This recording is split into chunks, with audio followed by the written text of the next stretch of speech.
মৃত্যুর সময় শ্রীকৃষ্ণকে দেখে তিনটে আঙুল কেন উঠিয়েছিলেন দুর্যোধন? কি ছিল আসলে দুর্যোধনের তিনটি অঙ্গুলির রহস্য? কুরুক্ষেত্রে এক এক করে সব মহারথীকেই পাণ্ডবরা মেরে ফেলছিলেন। যুদ্ধের একেবারে শেষ পর্যায়ে ভীম ও দুর্যোধনের মধ্যে গদা যুদ্ধ হয়েছিল। গদা যুদ্ধে কোনোভাবেই ভীমকে দুর্যোধন পরাস্ত করতে পারছিলেন না। তখন যুদ্ধের নিয়ম ভেঙে ভীম দুর্যোধনের উরু সন্ধিতে প্রবল প্রহার শুরু করেন। ভীমের প্রহারে দুর্যোধনের জঙ্ঘা ভেঙে যায়। এরপর রক্তাক্ত দুর্যোধনকে মৃত্যুশয্যায় ফেলে রেখে পঞ্চপাণ্ডব নিজেদের শিবিরে চলে যান। অসহ্য যন্ত্রণায় কাতরাচ্ছিলেন দুর্যোধন। মৃত্যু হওয়া ছিল শুধু সময়ের অপেক্ষা। ঠিক তখনই সেখানে স্বয়ং শ্রীকৃষ্ণ উপস্থিত হলেন। তাকে দেখা মাত্র দুর্যোধন তিনটে আঙুল দেখিয়ে কিছু বোঝাতে চাইলেন, কিন্তু আঘাতের কারণে মুখ দিয়ে কোনো কথা বলতে পারছিলেন না। দুর্যোধনের তিন আঙুল দেখানোয় কৃষ্ণ তাকে জিজ্ঞাসা করলেন, হে দুর্যোধন, এই অন্তিম সময়ে তুমি আমাকে কি বলতে চাইছো? তখন দুর্যোধন খুব কষ্ট করে বললেন, কুরুক্ষেত্রের যুদ্ধে আমি মাত্র তিনটি ভুল করেছিলাম। এই তিনটি ভুলের কারণে আজকে এই যুদ্ধে পরাস্ত হয়ে আমায় মৃত্যুশয্যায় কষ্ট পেতে হচ্ছে। এই তিনটে ভুল না করলে আমি নিশ্চিতভাবেই এই যুদ্ধ জিততে পারতাম। কি ছিল আসলে দুর্যোধনের সেই তিনটে ভুল, যার কারণে কুরুক্ষেত্র যুদ্ধে তাকে পরাস্ত হতে হলো? আসুন জেনে নিই আজকের ভিডিওতে। নমস্কার বন্ধুরা, বং মাইথোলজার চ্যানেলের নতুন ভিডিওতে আপনাদেরকে স্বাগত। চ্যানেলে নতুন হয়ে থাকলে চ্যানেলটিকে সাবস্ক্রাইব করে অবশ্যই আমাদের পাশে থাকবেন আর কমেন্টে লিখবেন জয় শ্রীকৃষ্ণ। দুর্যোধন বললেন তার প্রথম ভুল ছিল স্বয়ং নারায়ণকে না বেছে তার নারায়ণী সৈন্য বেছে নেওয়া। যুদ্ধ শুরুর আগে শ্রীকৃষ্ণ দুর্যোধনকে দুটি বিকল্প দিয়েছিলেন, যে স্বয়ং শ্রীকৃষ্ণ অথবা তার নারায়ণী সৈন্য যে কোনো একটা বেছে নিতে। তখন দুর্যোধন শ্রীকৃষ্ণকে নির্বাচন না করে তার নারায়ণী সৈন্যদের নির্বাচন করেছিলেন। অন্যদিকে অর্জুন শ্রীকৃষ্ণকেই নির্বাচন করেন। একমাত্র শ্রীকৃষ্ণের কারণেই পাণ্ডব কুরুক্ষেত্র যুদ্ধে জয়ী হতে পেরেছিলেন। কৃষ্ণ নিজের ধুরন্ধর বুদ্ধিমত্তার দ্বারা কৌরবদের সকল মহারথীদের মেরে ফেলেছিলেন। কৃষ্ণের রণকৌশল ছাড়া ভীষ্ম, দ্রোণ ও কর্ণের মতো মহারথীদের বিরুদ্ধে জয়লাভ করা পাণ্ডবদের পক্ষে কখনোই সম্ভব ছিল না।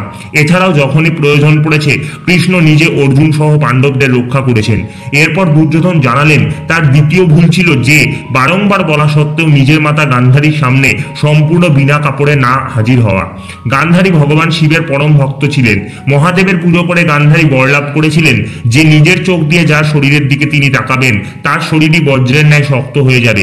কুরুক্ষেত্র যুদ্ধের আগে গান্ধারী দুর্যোধনকে সম্পূর্ণ নগ্ন অবস্থায় তার কাছে আসতে বলেছিলেন, যাতে তিনি দুর্যোধনের পুরো শরীরটাই বজ্র করে দিতে পারেন।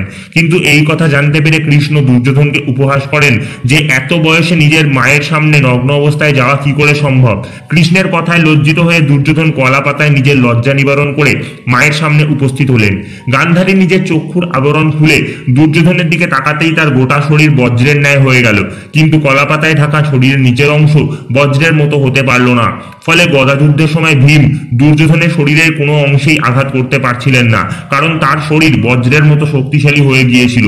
কিন্তু শ্রীকৃষ্ণের ইশারায় ভীম কলা পাতায় ঢাকা দুর্যোধনের লজ্জা নিবারণের অংশে গদার আঘাত করতেই সেখানকার হাড় ভেঙে দু টুকরো হয়ে গেল।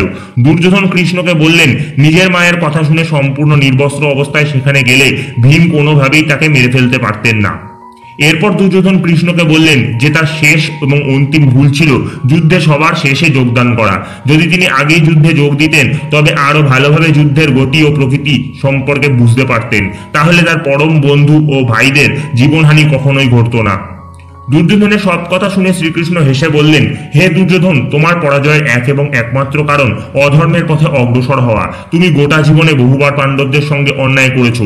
শৈশবে তুমি ভীমকে বিষ প্রয়োগ করে মেরে ফেলতে গিয়েছিলে। এরপর লাক্ষাগৃহে পাণ্ডবদের পুড়িয়ে মারতে চেষ্টা করেছিলে তুমি। পাশা খেলায় ছলনা করে পাণ্ডবদের রাজ্য কেড়ে নিয়েছিলে তুমি।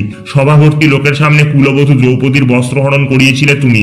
এমনকি বনবাস শেষে পঞ্চপাণ্ডব তোমার থেকে মাত্র 5টি গ্রাম প্রত্যাশা করেছিল, তুমিও সেটা দিতে তখনও অস্বীকার করো।